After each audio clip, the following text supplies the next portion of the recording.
natin yung Father's Day, but ginawa natin today para meron tayong lunch mamaya, fellowship to each other, at Father's Day po tayo. Amen? So muli, sa lahat po ng mga tatay, Happy Father's Day po sa inyong lahat. Tayo po mag-aaral po ng salita ng Diyos, at buksan po natin yung Bible natin sa Psalms 103, Psalms 103, at just one verse muna, in verse Psalms 103, 103 verse 13. Okay, verse 13. Okay. Nakita niyo na po? Okay, sabi po ng Bible in verse 13. Sabi diyan ng Psalms 103 verse 13. Alright. Sabi po dito, like as a father pitied his children, so the Lord pitied them that fear Him. Kung paano ang isang ama ay naaawa sa kanyang mga anak, ganoon din ang Panginoon na naaawa sa mga may takot sa Kanya. Amen? Tayo po muna mag-pray. Panginoon, salamat po ng marami sa oras po ito. Salamat po sa inyong biyaya. And Panginoon, salamat po sa pagkakataon na muli kami po ay makapag-aaral. Tulungan niyo po kami, bigyan ng karunungan. At once again, this message, maging pagpapala po, maging reminders din sa bawat isa po sa amin. Tunay o Diyos na napakabuti ninyo sa buhay po namin. Pinupuri ka namin sa oras po nito. Ito po, Panginoon, ang aming panalangin sa matamis na pangalan ni Jesus. Amen and amen. Please be seated. Okay, so as I said kanina, celebrate natin ang ating pong Father's Day. So ang ating pong message ay patungkol po sa ating pong fathers. Okay, so I entitled this message, Salamat. Okay, salamat. Yan po yung ating pong mensahe ngayon pong umaga. Okay, salamat. So sabi po ng Bible dyan in verse 13, sabi po ng Biblia sa verse 13, like as a father pitied his children, so the Lord pitied them that fear Him. So napaka-importante na maunawaan po natin. Sabi diyan, kung paano daw yung isang ama ay mayroong awa para sa kanyang anak, ay ganoon din ang Diyos na sabi na may awa doon sa mga anak niya, mga anak niya na mga mananampalataya na may takot sa Panginoon. Amen po mga kapatid? So the word pity or yung awa, it doesn't mean na awa dahil ito yung naawa ka halimbawa sa anak mo, di ba? Halimbawa si Brother Darwin naawa kay Kobe. Dahil si Kobe mukhang kawawa, mukhang busbusin, sipunin. Hindi ganun yung awa, di ba? Hindi ganun yung awa. Ito yung awa na kung saan yung mga anak natin ay sila ay lumalaki, tama, na lumalakad, na walang takot sa Panginoon. Ito yung sinasabi dito. Kaya nga sabi, ang Panginoon ay naawa o may awa ang Diyos sa mga taong may takot sa Kanya. Amen mga kapatid? Because alam naman natin, mga kapatid, especially in our days, nowadays, kung anong nangyayari sa mundo natin. Tama? And if you're aware sa mga previous mga news sa balita na, amen mga kapatid, sa mga eskwelahan, tama ba? Sa mga paaralan na nangyayari na ang krimen na dati hindi nangyayari. Amen po ba mga kapatid? Nanabalitaan nyo, di ba? Yung mga bata, yung 14 years old, isang 15 years old, amen po ba? Na walang awa na basta madaanan yung mga classroom, baril ng baril. Amen po ba? Tapos yung isang 15 years old, nagpaputok lang ng isa, makukulong. Yung 14 na 30 na yung pinaputok, hindi makukulong. Amen po ba? Dahil walang awa. Yan ang nangyari sa mundo natin ngayon.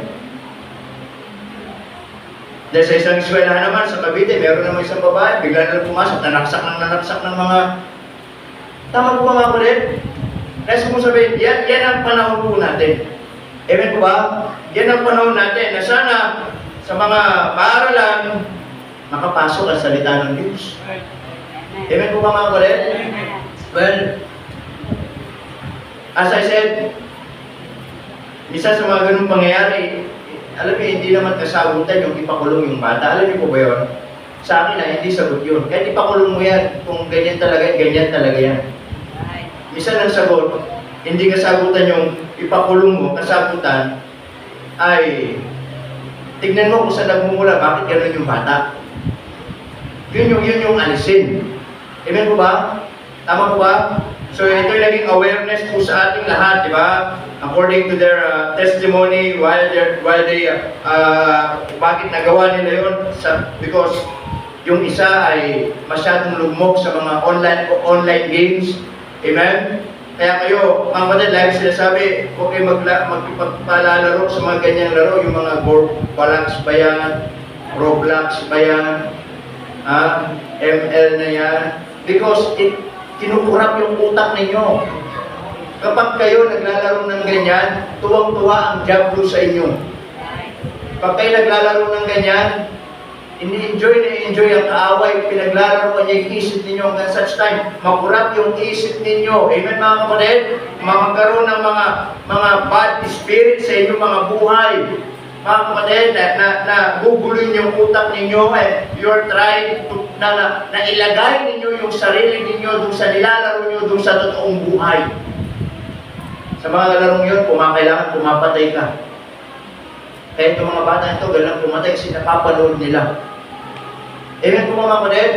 So that's why I am telling you, mga kapatid, especially diba sa mga naglalaro, tigil-tigilan nyo na yan, wala kang makapala dyan. Tuwang-tuwa lang ang diablo sa buhay ninyo. Hindi, kaya ko naman kontrol, hindi, kayo ang kinokontrol ng diablo. Kaya minsan din na napapansin, nagbabago yung ugali ninyo. The way na sumagot kayo sa magulang, the way na managsalita kayo pabalang, the way na kumilos kayo, bakit? Yan yung kasing naging action kakalaro nyo. Amen mga kapatid? Oh, nasa ka na, ganun na. That is what happening, mga kapatid. Amen? And that is, kaya nasabi ng Bible, di ba lagi, love not the world, neither the things that are in the world. Yan ang sistema ng mundo. Amen mga kapatid? Especially ikaw na mananampalataya, huwag mo hayaan, paglaruan ka ng demonyo. Tama? Mas maganda, magbasa ka na lang ng Bible. Ayusin pa yung utak mo. Minsan, di natin maiwasan maraming mga bata, bastos sa magulang, mga bata, malasagot sa magulang. Amen po ba? Hindi naman natin sila tinuturuan ng mali, but that's the way, naging addicted sila sa mga ganung bagay. Nakukurap ang isip po nila. Yan ang panahon natin ngayon, pasama ng pasama. Tama ba?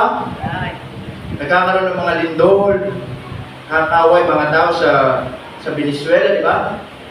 Lindol ng 7.2, tapos yung aftershock, mas malakas. Ang lupit, ano? Thousands of people ang namatay. Alam nyo, yan yung mga nangyayaring ganyang bagay. Kapatid, yan po ay a wake-up call sa atin ng Panginoon malapit nang bumalik. Yung mga ganyang bagay na nangyari, yung sabi ng Bible, mga tanda ng ating Panginoong Jesucristo, anytime pwedeng bumalik. Anong gagawin natin? Magtapat na tayo. Magseryoso na tayo. Amen mga kapatid? Maglingkod na tayo. Tama po ba? That's why sabi ng Bible ito in verse 13, naaawa ang isang ama sa isang anak, hindi dahil sa kanyang kalalagayan na pampisikal na ganito, kundi naaawa siya dahil kung anong pwedeng mangyari sa kanya in the future, kung itong mga anak niya na to ay walang takot sa Panginoon. Kaya sabi ng Bible, kaya ang Panginoon ay naaawa doon sa mga taong may takot sa Kanya. Amen mga kapatid? That's why tayo po mga kapatid, dito, pag-aaralan natin, salamat. Okay? Sa ating po mga tatay, number one, iso simple points. Number one, magpasalamat tayo sa kanilang pagmamahal. Amen? thank the Lord sa pagmamahal ng ating pong mga tatay. Sa pagmamahal nila na hindi kumukupas. Pagmamahal nila na hindi nagbabago. Pagmamahal nila na hindi matatawaran. Amen po ba mga kapatid? Like God, the Father in heaven, na kung saan, paano niya tayo minahal, paano niya tayo inibig, paano niya tayo inaruga sa buhay natin. Alam niyo, ganun din yung mga tatay natin na when it comes to love. Alam niyo, pagmamahal naman ng tatay at nanay, ares lang yan. Amen, hindi ibig sabihin, mas matibag yung pagmamahal ng nanay at tatay. Parehas lang yan. Minsan, magkaiba lang ng trabaho ang kanilang pagmamahal. Amen po ba? Magkaiba lang sila ng area of responsibility, but when it comes to love, they're both parehas lang. Amen po ba mga kapatid? Yes, sabi diyan, magpasalamat tayo una sa kanilang pagmamahal. Amen? Sa mga tatay na lagi nandyan. Amen? Pag may kailangan pa, lagi nandyan. Salamat tayo. Tama? Pagmamahal yan. Number 2, hindi lang pagmamahal. Mga kapatid, pagbibigay. Amen po ba? Pagbibigay. Salamat tayo sa mga tatay na bukas palad. Amen? Mga anak, tama po ba mga kapatid? Sa kabila ng mga bagay na inyong natatamasa sa buhay, sa kabila ng inyong mga bagay na meron kayo, ay merong mga tatay sa likod niyan ay naghirap para may magkaroon kayo. Sabi nga nila, hindi pinupulot ang pera. Tama nga naman. Kaya huwag sasayangin. Amen? Hindi ATM machine ang mga magulang nyo. Mayat, kung meron kayong kailangan, lapit. Pa, meron kaming ganito. Pa, bili naman ako ng ganito. Pa, ganito. Amen mga kapatid? Amen. Can I ask you, have you ever thanked them sa mga bagay na minsan na ibibigay nila sa inyo, nagpapasalamat ba kayo? Baka minsan nahihingi, hindi kayo marunong magpasalamat. Mga walang utang na loob. Tama? Salamat kayo. Amen mga kapatid? Na bawat mga bagay na binibigay sa inyo, hindi yan pinupulot. Minsan pinaghihirapan yan. Pinagpapaguran ng mga tatay ninyo na nagtatrabaho. Amen? Nagpupuyat. Nag-overtime. Amen mga kapatid? Tama ko ba? Para lang merong maibigay bilang tatay as the responsibility to give what you need. Amen? Tama ko ba? At pasalamat kayo kung yung mga tatay ay they are a good provider. Amen mga kapatid? Salamatan nyo yan kahit sa mga simpleng bagay. Amen po ba? Dahil yung mga bagay na yan ay marahil hindi natin napapansin, hindi natin nakikita, hindi natin namamalayan. But you should take them. Tama? Narinig niyo ba yung mga tatay ninyo nagsalita sa inyo? Pagod na ako. Ako, wala akong narinig na gano'n. Kasi wala akong tatay. Pero madal, parang hindi ko narinig. Kasi ang mga tatay, minsan kahit may nararamdaman niya, hindi nagsasalita. Minsan kahit pagod yung mga yan, hindi nagsasalita. Basta yung mindset nila, magtrabaho. Amen po ba mga kapatid? May bigay kung anong pangangailangan. That's their job. Amen po ba mga kapatid? Tama po ba? Kaya minsan hindi nyo napapansin, mga kapatid, sa mga nanay minsan iba. Sa mga nanay, siyempre, given na yan. Habang inaalagaan kayo, yung iba, nagpapaganda din. Di po ba mga kapatid? Oo. Nung unang pasukan nga, nung umattend ako ng parents meeting ba yun? Unang nakaribay yung mga nanay. Nakaribay yung mga nanay, kaysa mga anak. Ang lupit na unang pasukan pa kala ko silang papasok sa school eh. Nakalipan, yung mga anak kahit wala pang bag, nag-aantay ng bibigay ng bag ni Mayor, tapos sila nakalipan. Ang lupit ng mga nanay ito eh. Ang bihira. Tama? Minsan, gano'n di ba? Yung mga nanay, di ba? Nag-ayos. Habang inaalagaan kayo, inaalagaan kayo sarili, nag-ayos. Hindi sa mga tatay. Habang nagpapagal, Diba? Nagpo-provide ng mga pangailangan. Minsan sila, hindi na nila naayos sa sarili nila minsan. Ha? Tama ko ba? Tingnan nyo minsan yung brief ng mga yung butas na, hindi pa pinapalitan. Ano? Hindi minsan yung mga brief wala ng garter, sinusuot pa din. Ha? Kasi minsan, inisip lang kasi ibili nilang brief nila, ibigin na lang din sa inyo. Di ba minsan may mga ganun eh?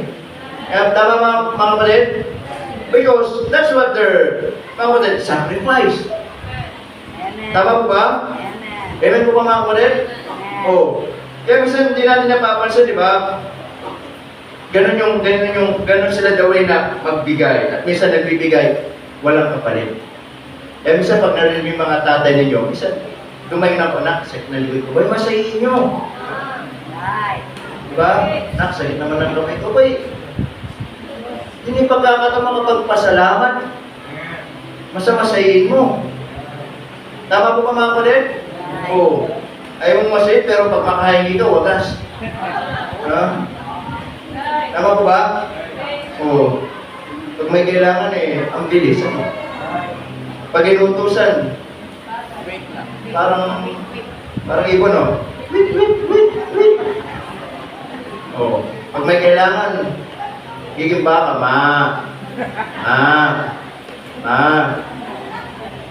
Hindi ang mga bata talaga. Tama po ba? So, ang punto dito mga kapatid, magpasalamat tayo, una, sa pagmamahal ng mga tatay natin. Magpasalamat tayo sa kanilang pagbibigay. Naniniwala naman ako that they are doing their best to give everything para din sa inyo. Amen po mga kapatid? They give their best to give you a good education. Tama? They give their best to give you what you need. Amen po ba? Amen. Baon, binibigyan. Alam niyo, ito tatandaan niyo, lahat ng bagay na meron sa inyo, hindi yan napupulot, pahalagahan ninyo. Dahil kapag sinasayang niyo yan, balang araw, hindi niyo mapapahalagan ito ng mga bagay na meron kayo. Amen po ba mga kapatid? Amen. Kaya yung taong hindi marunong magpasalamat, madaling magreklamo. Ganoon lang naman yun eh. Pag binigyan mo na, kulang pa. Pasalamat mo na, binigyan ka na. Iba nga hindi nabibigyan eh. Pa, dagdagan mo pa. O, diba? Yung minsan ka lang pag naka-demand ba? Pa, may bagong sapatos doon, ang ganda. O, diba? Pa, bili mo na ako ng motor. Hindi hirap. Hindi lang pagbibigay, salamat tayo sa kanilang pagtsatsaga. Pag sinabing pagtsatsaga, mga kapatid, ito yung may kaakibat ng pagtitiis. As I said kanina, have you ever heard them na nagreklamo sa inyo? Sakit ang katawan, ganito. Minsan, alam niyo, napansin ko minsan sa mga tatay, kahit pagod na yung mga yan, hindi umibig yung mga yan. Amen po ba mga kapatid? Amen. Pagtsatsaga. Salamat tayo sa kanilang pagtsatsaga. Pagsisikap. Amen? Pagsisikap for how many years? Tama? Tinataguyod yung isang pamilya. Amen po mga kapatid? Pagtsatsaga na kung saan ay sinisikap na i-provide kung ano yung mga pangangailangan.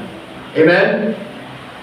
Katulad ng isang kwento sa Biblia, merong isang, ang tawag, di ba yung alibugang anak? Anong ginawa ng anak na yon? Ha? Kinuha yung kanyang mana.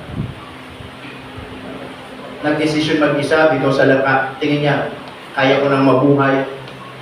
Hindi pa namamatay yung tatay niya, gusto niya nang patayin.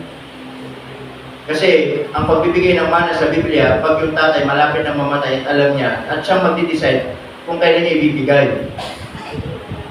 Yung anak, ang ginawa niya, siya ang humingi in advance. Ginawa niya, namuhay siya mag-isa, malayo sa poder ng kanyang tatay. Akala niya, kaya niya. Sabi ng Bible, nispe niya, yung riotous living, namuhay siyang palugi. Amen mga kapatid? Hindi na siya nakapag-isip ng tama. Ang isip lang niya, layaw. Could you imagine, naisip niya pa yung ganong klaseng pamumuhay? Samantalang nung nandun siya sa poder ng kanyang tatay, wala na rin naman siyang kakailanganin pa. Marami silang katulong, masasarap ang pagkain nila, kasama niya yung kapatid niya na nagtatrabaho, kasama niya yung kanyang tatay, araw-araw. Ano bang kailangan niya? Kaya nga, nung umalis siya, gusto niya mamuhay ng sarili niya. Amen ba ulit? And that time, nagkaroon ng, doon sa lugar na pinuntahan niya, nagkaroon po ng tagtuyot, taggutom. Naubos na yung pera niya eh. And then, nagipagtrabaho siya sa isang nag-aalaga ng swine, nag-aalaga ng baboy. So, binigay siya ng trabaho. Kaya lang, wala rin may pakain sa kanya. Dahil taggutom nga. Ngayon, dumating yung pagkakataon na pati si kura niya kumakalam na. Ano sabi ng Bible, even yung pagkain ng baboy, kinain niya. And the Bible says, sabi ng Bible doon, and when he came to himself, at napagtanto niya sa sarili niya, habang nakaupo marahil, kinakain yung pagkain ng baboy siguro, diba? At nag-isip-isip siya, nagmumuni-muni. Sabi niya, teka, bakit nandito ako? Naalala niya yung tatay niya. Sabi niya, babalik ako sa tatay ko. Buti pa doon sa tatay ko, sabi niya, yung mga katulong namin kumakain ng tinapay. Kaysa ako na anak niya, ganitong kinakain. Sabi niya, babalik na lang ako. Sabi nga niya, di ba, kahit hindi na ako ituring na anak, kahit itapil na ako, okay lang, basta maging isa sa katulong na lang nila ako, at least kumakain ako ng tinapay. Yun yung mindset niya. But, in reality, nung bumalik siya, nagulat siya, naghihintay yung tatay niya. Amen mga kapatid? Naghihintay yung tatay niya. Ang sabi ng Bible, tumakbo yung tatay niya, sinalubong niya, niyakap niya, at sabi niya, magsaya tayo! Yung anak kong nawawala, matagal na nawala, ngayon bumalik na. Pasuotan siya ng singsing, sapatos. Amen mga, sabi niya, at patayin yung pinakamatabang baka at pagkaroon tayo ng kainan. Amen po mga kapatid? Kaya ang tanong is, sinong pinakakawawa? Sinong kawawa sa kwento? Ha? Yung kapatid? Hindi. Sino? Sinong pinakakawawa sa kwento? Ha? Yung tatay? Yung umalis na anak? Alam niyo kung sinong pinakawawa sa kwento? Yung matabang baka. Wala namang kamalay-malay, bakit siya pang pinapapatay? Pwede namang sabihin, magpatay tayo ng baka dyan. Sabi tayo, di ba? Kung imagine, wala namang kamalay-malay yung matabang baka, siya pa ang kailangan patayin. Sabi naman si matabang baka, wala namang kamalay-malay dito. Di ba? Pwede mo sabihin, magpatay kayo ng mga baka. Di sabi, di ba? Ipapatay yung pinakamatabang baka. Yun ang pinakawawa. Di ba? Anyway, the story is this. Nakita natin, mga kapatid, sa story na yun, kung paano yung tatay sa kanyang pagtsatsaga. Una, yung kanyang pagtsatsagang maghintay. Naniniwala ako, katulad po ng binasa natin, walang tatay na gusto papahamak ang anak. Walang tatay na gusto masira ang buhay ng anak. Amen mga kapatid. Kaya minsan ang mga anak ay mga pasaway. Diba? Yung mga tatay na dyan, yung kanilang pagtsatsaga. Amen? Kaya nga sabi ng Bible dito, sa verse 13, mga kapatid, sa verse 13, like as a father pitied his children, kung paano yung isang ama na may awa sa kanyang anak, isang awa dahil ayaw niya na balang araw itong mga anak niya ay mapahamak. Ayaw niya na itong mga anak niya masira ng landas. Ayaw niya itong mga anak niya masira ang kanyang buhay. Sabi niya kung paano ang Panginoon ay may awa doon sa mga may takot sa Kanya. Amen mga kapatid? Kaya nga kung gusto nating maranasan yung takot o yung awa ng Diyos doon sa mga anak niya na may takot sa Diyos, ang sabi ng Bible diyan, ay maturuan natin yung mga anak din natin na magkaroon ng takot sa Panginoon. Amen po ba mga kapatid? Ang sabi ng Bible yan, kung babasahin po natin sa verse 13 to verse 17 mga kapatid, sa Tagalog, basahin ko po, okay? As we close. Ang sabi ng Bible yan sa verse 13,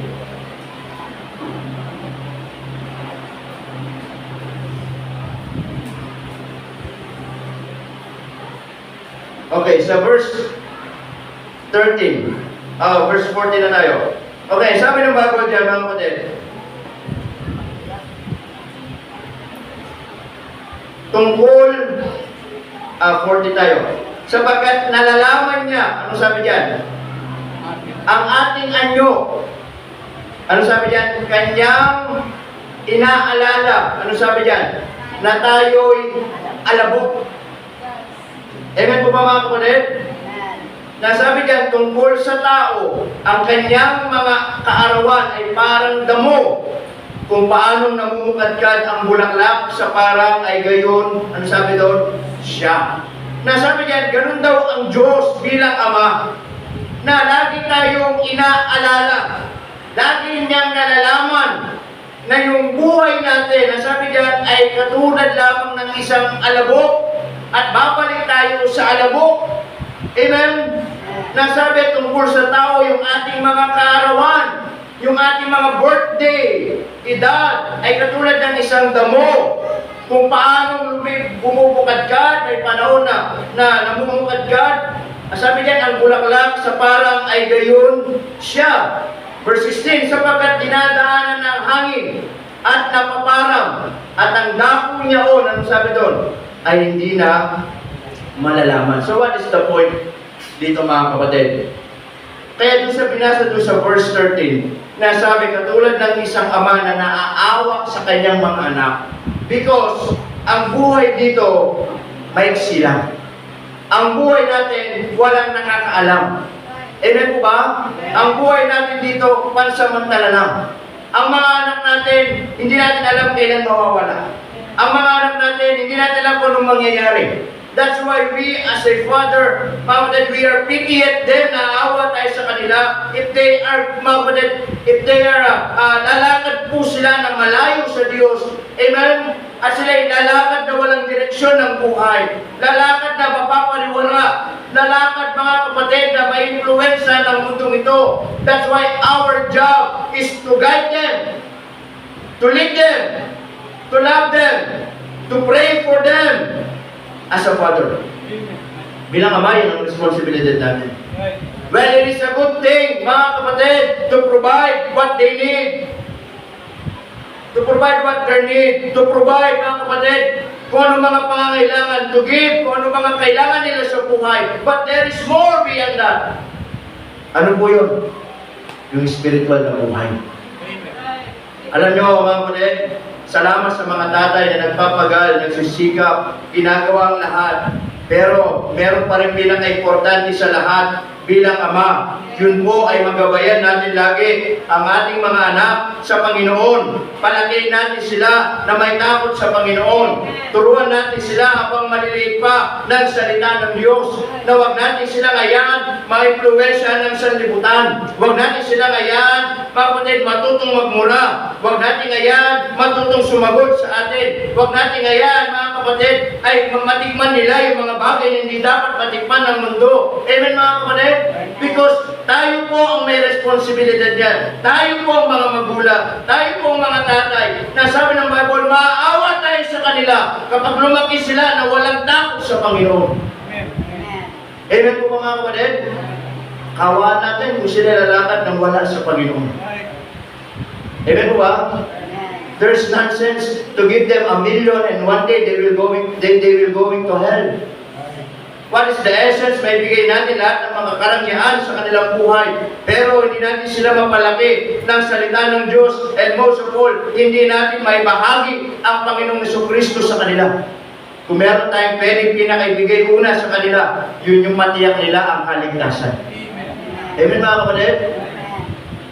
Kami, nagpapasalamat kami sa Panginoon, yung anak namin na panganay. Alam niya, pag namatay siya, sa langit siya pupunta. Alam niya na kapag namatay siya, mga kapatid, ay may buhay na walang hanggan siya. Lagi namin inuulit-ulit Ibig sabihin, nire-remind lagi, anak, pag namatay ka, saan ka pupunta? Sa langit. Bakit? Tinanggap ko na po si Jesus bilang Panginoon tagapagligtas. Dati, alam niyo, yung pinaka-importante. Could you imagine, mabigyan natin sila ng mga bagay-bagay pero hindi natin may bigay at hindi tayo masigurado pag namatay pala sila, sa langit sila pupunta. Amen mga kapatid, ikaw sigurado ka, sila sigurado ba? Tama po ba? Kaya ngayon sabi ng Bible, sabi na katulad ng isang ama na naaawa sa kanyang anak, kung ito ay walang Kristo sa puso. Amen po ba mga kapatid? So we parents, make sure, one of our responsibility, especially we father, amen, to make sure that our children, mga kapatid, knows what is the plan of salvation. Amen? Kung paano tayo nagsisikap magtrabaho, paano tayo nagpapagal magtrabaho, paano tayo nagpapagal may provide ang mga sana po, there's more beyond that to make sure yung kanilang spiritual na buhay. Amen po ba mga kapatid? Yan sabi ng Bible dyan. Kaya nga sabi sa verse 30, di ba, hanggang 14 to 16, sabi diyan, sapagkat ang buhay ay walang nakakaalam. Ang buhay, sabi niya sa verse 14, ay nalalaman na ito'y galing sa alabok at babalik sa alabok. May panahon na mamumukadkad, may panahon na mawawala. Amen po ba mga kapatid? That's why, sabi ng verse 17, and listen to this. Ngunit, ano sabi dyan? Ang kagandahang loob ng Panginoon. Ano sabi? Ay mula ng walang pasimula sa walang hanggan. Amen mga kapatid? From everlasting to everlasting. Yan ang biyaya ng Diyos. Amen? Sabi diyan, na natatakot sa Kanya, doon sa may mga takot sa Kanya. And listen to this, at ang Kanyang katuwiran ay hanggang sa mga anak. Ano sabi? Ng mga anak. Fathers, it is a good thing, mga kapatid, that one day, na alam natin kung sapat ang biyaya ng Diyos. Amen, mga kapatid? But, katulad din po na sinabi kanina, one day, katulad ng verse 15, nalalaman ng Diyos, babalik tayo sa alabok.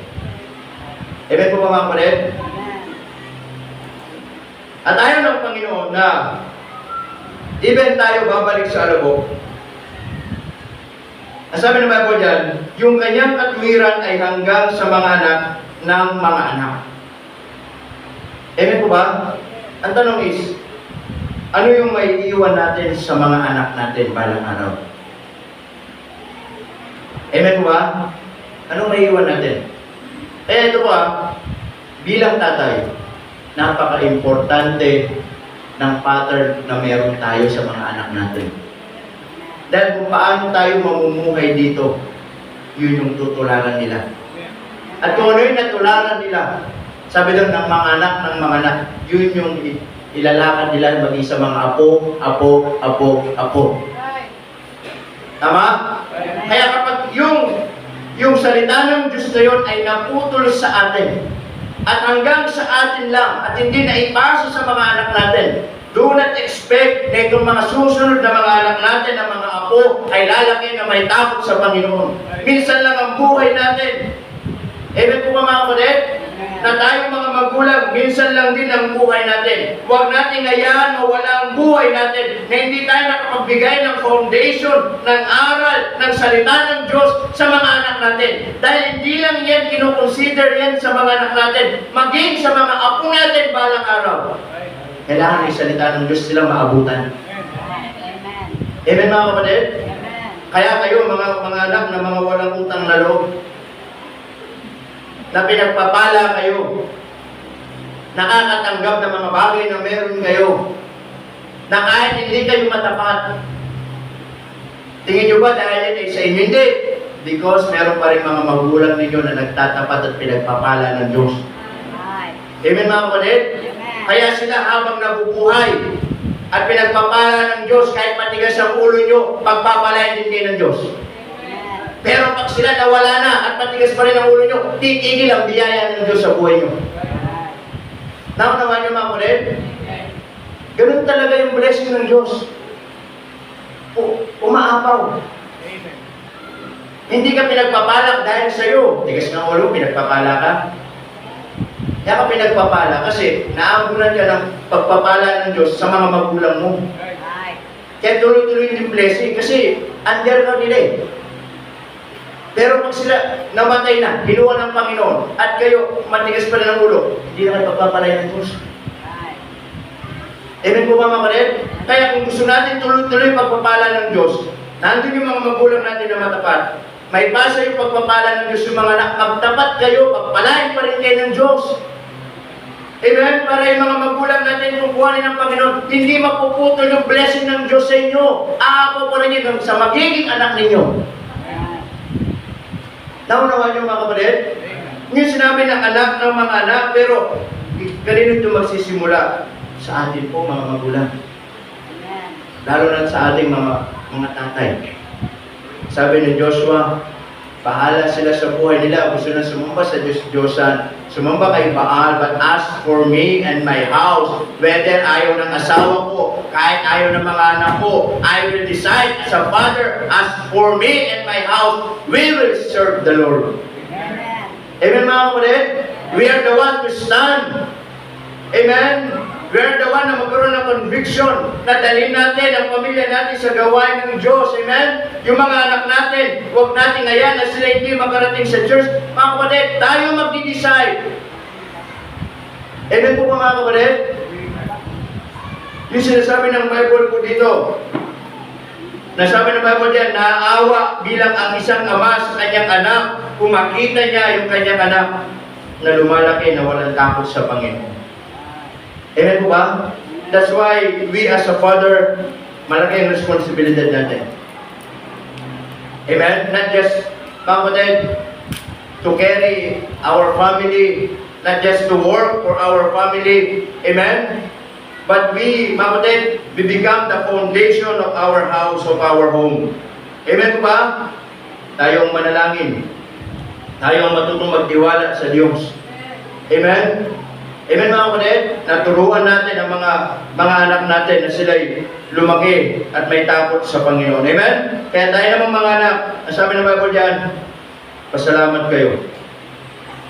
Amen po ba? Kaya huwag niyong puputulin yung legacy ng blessing ng Diyos habang nabubuhay yung mga magulang ninyo. Minsan tayo kasi tanggap lang na tanggap. I-enjoy lang natin without knowing kung saan nagagaling yung blessing na yun. Amen po ba? Hindi pwedeng walang pinanggagalingan ng blessing kung ano meron sa atin. Meron tayong mga magulang na nagtatapat sa Diyos. Because of them. That's why, pinibless tayo ng Panginoon. But if you don't want to appreciate it, hindi nyo mapagpasalamat yun, amen? Hindi nyo mabalyo yun, one day, titigil yung blessing pag wala na yung magulang nyo. Kawawa yung mapapangasawa nyo. Kawawa yung magiging apo ninyo. Bakit walang salita ng Diyos? Bakit naputol? Tama po ha? Kaya tayo hanggang maaari, abutin natin yung mga maabot natin na salita. Kasi alam niyo kung meron man tayong pinakadakilang maiiwan sa mundo ibabaw na ito, hindi material na bagay. Alam niyo ano yun? Salita ng Diyos. Amen po ba? Salita ng Diyos ang pinakamagandang iiwan natin, ma-invest natin sa buhay ng mga anak po natin. Pag-aaral, pansamantala lang yung pag-aaral na yun eh. Tama po ba? Pag-aaral ka, makapagtrabaho, makapag-asawa, magkapamilya, ano kasunod? Salita ng Diyos pa rin pinaka-importante. Amen mga kapatid? Naalala ko lagi, di ba? Si Brother Fred, di ba? Pumunta ulit tayo sa Ninong Liket. Lalo nakakalungkot lang eh. Pumunta dati, kailan ba tayo pumunta? Di ba yung binigyan tayong baby na dalawa? Tapos lumaki, di ba? Tapos kinailang ng mga tatay, mga young people, kinailang nila yung baby malalaki, kung lumaki na. Oo. Kwentuhan, nakakalungkot. Nalulungkot ako kasi tumigil siya. Because he decided to stop. Tumigil ang asawa, tumigil ang mga anak, ang mga apo sa tukod, meron na, wala lahat sa Panginoon. Ganun ang buhay. Dati, anong kwento niya? Driver ng isang Baptist church. Driver ba? Nagdadrive ba? Nag-ahatid sundo sa isang Baptist church. Umaattend kasama mga anak. Amen mga kapatid? Oo. Ano nangyari? Nagkaroon ng hindi magandang, we can say, na-discourage sa tao. And because of, mga kapatid, nag-focus siya doon. Nagdamdam siguro. Hindi na nagsimba. Nangyari, hanggang pinakapos sa tuhod ngayon, yun yung naging consequence. Amen mga kapatid? That's what I'm talking about. Pag tayo huminto, huminto lahat. Amen po ba mga kapatid? Hindi pinursige na, di ba? Tao lang yun, tugdan kami sa tao, patuloy tayo. Kasi pag tayo nag-decide na tumigil, titigil ang asawa natin, titigil ang mga anak natin, anong klaseng buhay meron tayo? Makita mo yung mga apo mo, naninigarilyo. Makita mo yung mga anak mo, nagmumura. Makita mo yung mga apo mo, wala sa Panginoon, nagkikipagsuntukan. Amen mga kapatid? Bakit? Nagsimula yung sa isang desisyon na hindi nanindigan. Nakakalungkot, yun ay buhay na patotoo. Diba? Di ba sabi nga, di ba niyayaya pa nga po natin, di ba? Minsan naisisip, hindi naman naisisip, di ba nasimba? Sabi na, di, meron kaming YouTube, meron kaming pwede yung panoorin. Para lang, makabalik. Amen mga kapatid, kaya lang itong katotohanan. Siya makakabalik. Pero hindi niya na may babalik yung mga apo niya. Anak, bakit? Nasanay na sa ganung buhay. Yun ang katotohanan ito. Amen mga, hindi pa katulad ng noon na siya pa ang nasusunod at yung mga anak ay sumusunod. Ngayon, pag sinabi niya nagsimba tayo, hindi nasisimba yun. Bakit? Malayo na sa Panginoon. Amen mga kapatid? Amen yung sabi ni Joshua. Bahala kayo. Di ba? Ayaw niyo sumamba sa Diyos. Kahit ayaw na ng anak ko, ayaw din ng asawa. Basta sabi niya, as for me and my house, ako magdidesisyon para sa pamilya ko, maglilingkod kami sa Diyos na buhay. Amen mga kapatid? That's why we need fathers to stand. Amen? We need fathers, mga kapatid, to fight for the faith. Amen? We need father to bring our family, our children to the Lord. Amen? Tama po ba? Yes, we have a responsibility outside this world. Amen? Our personal job. Pero bilang isang Kristiyanong mananampalataya, amang Kristiyanong mananampalataya, meron pa tayong responsibilidad. Ano yun? Dali natin ang pamilya natin sa Panginoon. Yun ang pinakamagandang investment may iwan natin habang tayo nabubuhay. Amen po ba? Na balang araw, tatanda tayo. Makita natin ang mga anak natin naglilingkod sa Panginoon. Makita natin ang mga apo natin, yung mga anak natin, dinadala din nila sa church. Yun ang pinaka-the best na pangarapin natin. Amen po ba mga kapatid? Because as I said kanina, nandito tayo sa mundo, pasama ng pasama. Amen po ba? Amen? Mabuti na lang si Yohan, Kristiyanong nanay niya ito. Abay, kung hindi, nagdadala na rin ng baril doon sa eskwela nila sa amin. Yung habang naglalakad. Tapos dala-dala pa yung aso, magkakagatin, ano? Oo. Di ba mga gano'n? Mamaya, may dalang granada, no? Isang agis lang eh. Oo. Diba, yun ang panahon natin ngayon eh. Merong, dati diba, estudyante, binagsak lang ng teacher, binaril. Paano diba yun? Binagsak lang siya ng teacher, inabangan sa labas, binaril yung teacher. Pag binagsak ako, kung babaril yung teacher, kaya mas very din mo. Pag pinabagsak ka siya, kinikindatan niya yung teacher niya, pinapasa siya. Ganun kalupit. Ay, di pala hindi. Right? Yun ang panahon natin ngayon. Minsan, ang hirap isipin na nangyayari. Samantalang noon, hindi nangyayari. Takot ang mga batang magdala ng kung ano. Di ba? Noong panahon namin, ako dala-dala ko lang lagi yung kasero na gawa sa kadena. Kadena ng motor, ganun, tricycle, tapos binabalot ko na electrical tape. Yung lagi lang dala-dala ko, hindi naman bawal-bawal yun eh. Kasi parang pag nagipagsuntungan ka, pag nagamit mo yun, lugi yung kaway, tanggal ang panga. Di ba? Tapos namupuso lang rin, yung mga sulpak-sulpak lang na rin eh. Yung kami yung ballpen lang, gano'n. Mamihira. Ngayon, hindi na po biro kahit bata. Di ba? Dadala ng patalim, baril, kung ano naisip. Bakit? Una, pinakaugad niya, wala silang mga magulang na nasa Panginoon. Kaya ako, hindi ako dun sa makulo eh. Hindi naman kahit ipakulong yung minor din, hindi naman nasagot din yun. Hindi nakasagot pa din dyan, salita ng Diyos. Papasukin ang salita ng Diyos sa mga eskwelahan. Yan ang pinakauna sa lahat. Huwag pigilan. Kahit anong religion, sige, basta papasukin. Di po ba mga kapatid? At least meron nagtuturo ng values. Kung paano mamuhay ng tama. Di ba? Although pagdating sa kaligtasan, iba-iba. Pero yung pamumuhay, naniniwala ko lahat naman ng religion ituturo nila kung ano yung tamang maayos na pamumuhay, maging mabuting tao, magdasal. Ituturo nila yun eh. Meron bang religion sasabihin, pumatay ka ha? Wala naman siguro. Kahit anong religion, di ba? Ituturo yun eh, yung values education, maging mabuting tao, maging palasimba, maging okay, ituturo nila yun. Pero pagdating sa kaligtasan, siyempre, naniniwala tayo nagtuturo ko ng tamang paraan ng kaligtasan. Sino yun? Si Kristo Jesus lang. Amen po mga kapatid? That's why, yan ang mundo natin. Kaya panalangin natin. Amen? Anyway, ang sabi ng Bible dyan, again, in verse 13, ano sabi dyan? Like as a father pitieth his children.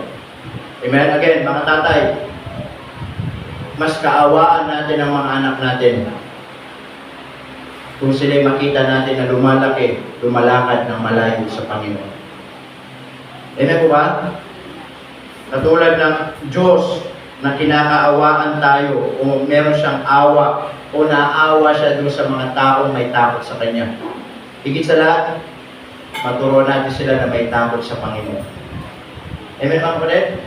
May takot sa Panginoon. At hindi lang yun, maturuan natin silang matutong respeto sa kapwa. Mga bata kasi wala nang respeto sa kapwa. Importante yun. Pangatlo, ituro natin sa kanila na pag nagkamali sila, tatanggapin nila yung pagkakamali nila. Mga bata kasi ngayon, pag nagkamali, hindi inaamin. Mga bata ngayon, pag nagkamali, naghahanap ng masisisi. Mga bata ngayon, pag nagkamali, naghahanap ng magaganti. Turuan natin. Tanggapin nila pag nagkamali sila at mayroong consequence. Amen po ba mga kapatid? Tama po ba? Naturuan natin ang pagkakamali nila walang kukonsinti. Kasi mga bata pag nagkamali, naghahanap ng mga taong kakampihan sila. Kaya mga bata, lumalaki na wala ng takot sa magulang. Wala ng takot sa Diyos, wala ng takot sa kapwa. Bakit? Kahit mali sila, alam nila may mga taong kumakampi sa kanila. Amen po ba mga kapatid? Kaya tayo, mga bata, listen to this, magpasalamat tayo.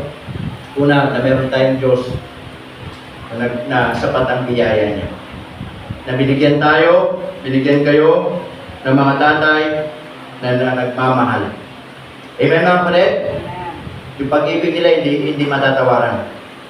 Yung sakripisyo nila hindi matatawaran. Amen mga kapatid?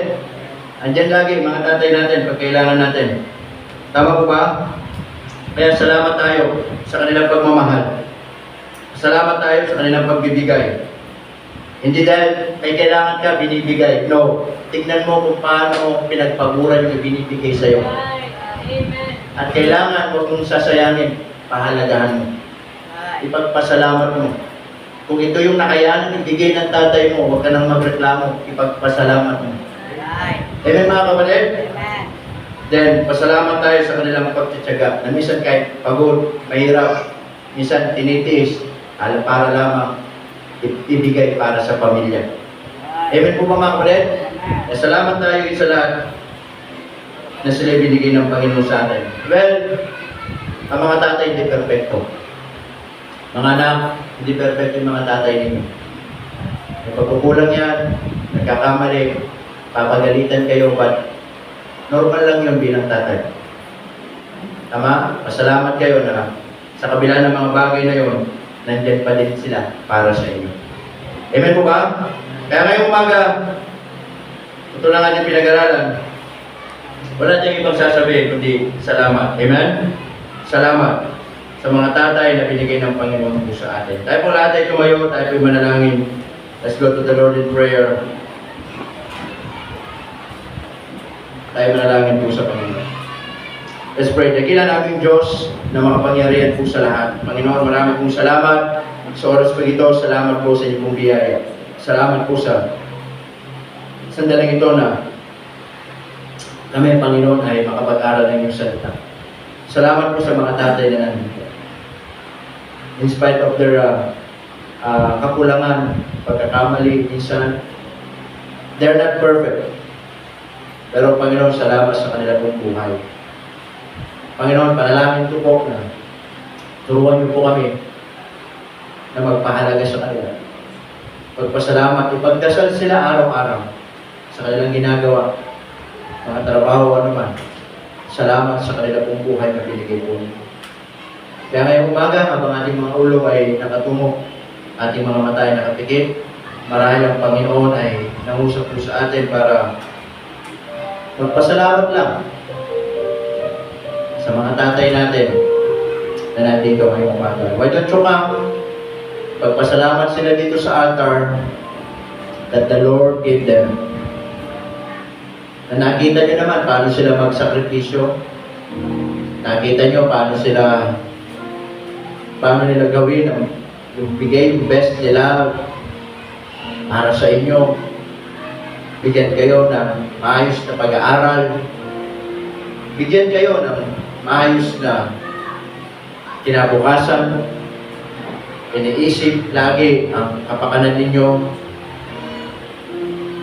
na ngayon, eto kayo. Maayos ang buhay nyo.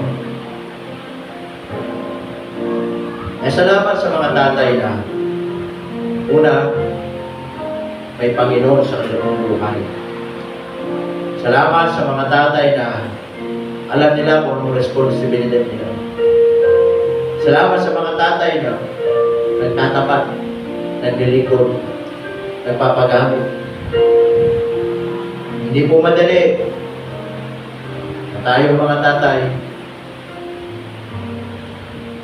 magtapat tayo, ipasa ang salita ng Diyos hanggang sa mga anak natin at sa mga magiging apo balang araw.